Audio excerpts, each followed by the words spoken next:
नमस्कार दोस्तों, आज की अपनी हरियाणा जीके की क्लास में हम हमारे एचएसएससी सीईटी एग्ज़ाम के लिए एक बड़ा ही इम्पोर्टेंट टॉपिक करने जा रहे हैं, जिसमें हम पढ़ेंगे पंजाब केसरी लाला लाजपत राय जी के बारे में। तो सबसे पहला क्वेश्चन तो इनसे यही बन जाता है कि कई बार हमारे हरियाणा के पेपर में पूछा जा चुका है कि 4 व्यक्तियों के नाम दे देता है नीचे ऑप्शंस में और पूछ लेता है कि इनमें से पंजाब केसरी किसे कहा जाता है या पंजाब का शेर किसे कहा जाता है। तो हमें ध्यान रखना है, लाला लाजपत राय जी को ही पंजाब केसरी या पंजाब का शेर की उपाधि दी गई थी। लाला लाजपत राय जी का जन्म जो है 28 जनवरी 1865 को पंजाब के मोगा ज़िले के धुदी के गांव में हुआ था। मोगा ज़िला वर्तमान में ये ज़िला है, और इससे पहले जब लाला लाजपत राय जी का जन्म हुआ था उस समय ये गांव फरीदकोट ज़िले के अंतर्गत आता था। लाला लाजपत राय जी की धर्मपत्नी की बात करें तो राधा रानी, जिनका संबंध ही हमारे हरियाणा के हिसार से था, वो इनकी धर्मपत्नी थी। इसीलिए इनकी जो कर्म भूमि है हिसार को माना जाता है, क्योंकि इन्होंने वकालत हिसार व रोहतक दोनों जगह की थी, परंतु इनकी कर्म भूमि जो है हिसार को इसलिए माना जाता है क्योंकि इन्होंने हिसार में काफ़ी सारा कार्य किया था। लाला लाजपत राय जी को आधुनिक हिसार के विकास का सूत्रधार भी कहा जाता है। तो इस प्रकार के क्वेश्चंस अक्सर पेपर में पूछे जाते हैं कि आधुनिक हिसार के विकास का सूत्रधार किसे कहा जाता है या आधुनिक हिसार के विकास का श्रेय किसे प्राप्त है। तो लाला लाजपत राय हमारा आंसर रहेगा। इनके नाम पर हिसार में लाला लाजपत नगर, लाजपत राय चौक और लाला लाजपत राय पशु चिकित्सा एवं पशु विज्ञान विश्वविद्यालय, जिसको हम लुआस कहते हैं, वो भी बनाए गए हैं।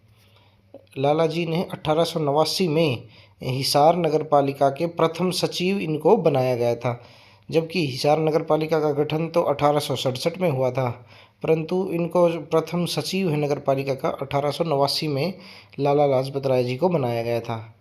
हिसार में प्रथम सड़क के निर्माण का श्रेय भी लाला लाजपत राय जी को ही प्राप्त है। इन्होंने 1886 में हिसार में आर्य समाज की स्थापना की थी। जब इन्होंने लाहौर से अपनी वकालत की पढ़ाई की थी उसी समय ये लाहौर में आर्य समाज के सदस्य बन गए थे और इनकी आर्य समाज के विचारों में गहरी रुचि भी थी। लाला लाजपत राय जी ने पंजाब नेशनल बैंक और लक्ष्मी बीमा कंपनी की स्थापना में मुख्य भूमिका निभाई थी। इन्होंने देश में हिंदी लागू करने के लिए हस्ताक्षर अभियान भी चलाया था। तो हमारे पेपर में अगर पूछा जाता है कि हमारे देश में हिंदी लागू करने के लिए किस स्वतंत्रता सेनानी ने हस्ताक्षर अभियान चलाया था, तो हमारा आंसर रहेगा लाला लाजपत राय जी। इन्होंने 1888 में कांग्रेस का जो इलाहाबाद अधिवेशन था उसमें हिसार का प्रतिनिधित्व किया था, यानी हिसार से जो सदस्य शामिल हुए थे उनमें मुख्य लाला लाजपत राय जी थे। 1892 में कांग्रेस का जो लाहौर अधिवेशन था उसका इन्होंने नेतृत्व भी किया था। 9 मई 1907 को लाला लाजपत राय जी को अंग्रेज सरकार के द्वारा देश निकाला दिया गया, और इसके ऑर्डर्स किसने किए थे? डेंजिल इबेटसन, जो कि एक आईसीएस अधिकारी थे, इंडियन सिविल सर्विसेज के अधिकारी थे। उन्होंने 9 मई 1907 को लाला लाजपत राय जी को देश निकाला के आदेश पारित किए थे, और इन्हें ब्रह्मा, जिसे वर्तमान में हम म्यांमार भी कहते हैं, वहाँ की मांडले जेल में भेज दिया गया था। परंतु इनके ऊपर प्रॉपर सबूत उनके पास ना होने के कारण नवंबर में इन्हें रिहा कर दिया गया था। उस समय जब इनको देश निकाला दिया गया तो उस समय भारत के वायसराय लॉर्ड मिंटो थे। तो इस प्रकार के क्वेश्चन अक्सर पूछे जाते हैं कि लाला लाजपत राय जी को देश निकाला कब दिया गया, तो 9 मई 1907 को, और किसके द्वारा इसके आदेश किए गए, तो डेंजिल इबेटसन जो एक आईसीएस अधिकारी थे उनके द्वारा। और उस इनको देश निकाला देकर कहाँ पर, किस जेल में डाला गया, तो जेल के नाम भी कई बार पेपर में पूछ लिए जाते हैं। तो मांडले जेल जो म्यांमार में है वहाँ डाला गया था, और उस समय भारत के वायसराय के बारे में पूछे तो लॉर्ड मिंटो हमारा आंसर रहेगा। लाला लाजपत राय बहुत ही अच्छे लेखक भी थे। तो इन्होंने कई रचनाएं रची हैं भारत की आज़ादी के विषय में भी और आर्य समाज के विषय में भी। तो चलिए बात कर लेते हैं उनके बारे में। सबसे प्रमुख जो है दुखी भारत, जिसका इंग्लिश वर्जन भी आया अनहैप्पी इंडिया, तो ये लाला लाजपत राय जी की ही एक बुक थी। इसके अलावा इन्होंने इंग्लैंड्स डेब्ट टू इंडिया और द पंजाबी नामक एक पत्रिका का भी इन्होंने संपादन किया था। तो हमारे पेपर में अगर पूछा जाए कि द पंजाबी पत्रिका का संबंध किस स्वतंत्रता सेनानी से है, तो लाला लाजपत राय हमारा आंसर रहेगा। इसके अलावा the political future of India, the story of my life, young India, reflections on the political situation in India, और इसके अलावा आर्य समाज पर इन्होंने बुक भी लिखी थी और कई पत्रिकाएं भी आर्य समाज पर इन्होंने जारी की थी। तो ये सभी बुक्स का नाम हमें ध्यान रखना है। इन सब का संबंध लाला लाजपत राय जी से है और पेपर में इनके बारे में पूछे जाने के पूरे पूरे चांसेस हैं। तो हमें इनका नाम और इनके राइटर का नाम ज़रूर ध्यान रखना है। लाला लाजपत राय जी के कुछ प्रमुख कथन भी इतने इम्पोर्टेंट हैं कि उनके बारे में भी हमारा एग्जामिनर पूछ सकता है। तो चलिए बात करते हैं। सबसे प्रमुख कथनों में जो हैं, अतीत को देखते रहना व्यर्थ है जब तक उस अतीत पर गर्व करने योग्य भविष्य के निर्माण के लिए कार्य न किया जाए।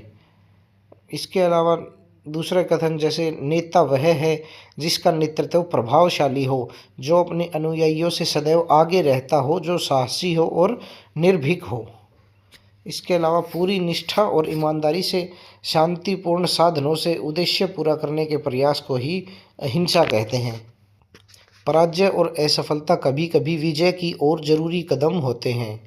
इसके अलावा इनका जो सबसे प्रमुख जो कथन है, जिसके बारे में काफ़ी बार पेपरों में हरियाणा ही नहीं, सेंट्रल गवर्नमेंट के एग्जाम्स में भी उसके बारे में पूछा गया है, जो कि मेरे शरीर पर पड़ी एक एक लाठी ब्रिटिश सरकार के ताबूत में कील साबित होगी। ये उस समय का कथन है जब साइमन कमीशन के विरोध के दौरान हुई हिंसा में अंग्रेज़ों ने जब इनके ऊपर, लाला लाजपत राय जी और इनके साथी जो थे उनके ऊपर लाठीचार्ज कर दिया था, उस समय इनको काफ़ी गहरी चोट लगी थी। उस चोट के कारण जब ये अपने समर्थकों से बात करते थे, तब उन्होंने ये घोषणा की थी कि मेरे शरीर पर पड़ी एक एक लाठी जो है ब्रिटिश सरकार के ताबूत में कील साबित होगी, और ऐसा ही हुआ।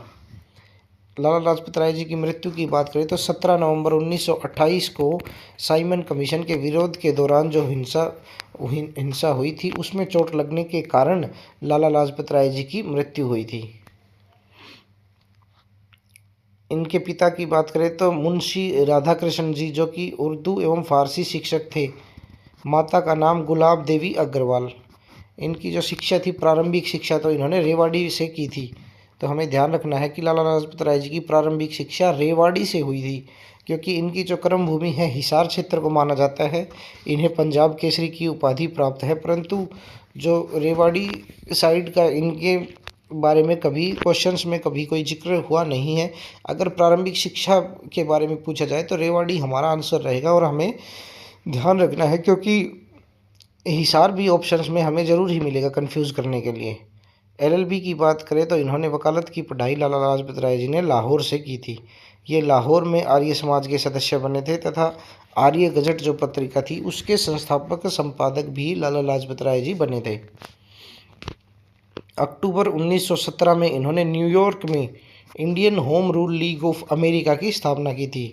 तो हमारे पेपर में अगर पूछा जाए कि Indian home rule league of America की स्थापना किसने की थी, तो लाला लाजपत राय हमारा आंसर रहेगा। कब की थी, तो अक्टूबर 1917 में। और कहाँ की थी, तो न्यूयॉर्क में। लाला लाजपत राय और उनके साथ जो भीड़ थी साइमन कमीशन का विरोध करते समय, उस भीड़ पर लाठीचार्ज के आदेश जो थे लाहौर के पुलिस अधीक्षक जेम्स ए स्कॉट ने दिए थे, परंतु भगत सिंह, राजगुरु और सुखदेव ने गलत पहचान के कारण जॉन पी सैंडर्स को गोली मार दी उसके बदला लेने के लिए। इन्होंने, लाला लाजपत राय जी ने अपनी मां गुलाब देवी के नाम पर लाहौर में एक तपेदिक अस्पताल भी खोला था, जो कि वर्तमान में पाकिस्तान के सबसे बड़े अस्पतालों में से एक है। भारत सरकार ने लाला लाजपत राय जी के सम्मान में डाक टिकट 1965 में जारी की थी। लाला लाजपत राय जी ने 1921 में लाहौर में servants of the people society की स्थापना की थी। तो हमारे पेपर में अगर पूछा जाता है कि servants of the people society का संबंध किससे है या इसकी स्थापना किसने की थी, तो लाला लाजपत राय हमारा आंसर रहेगा।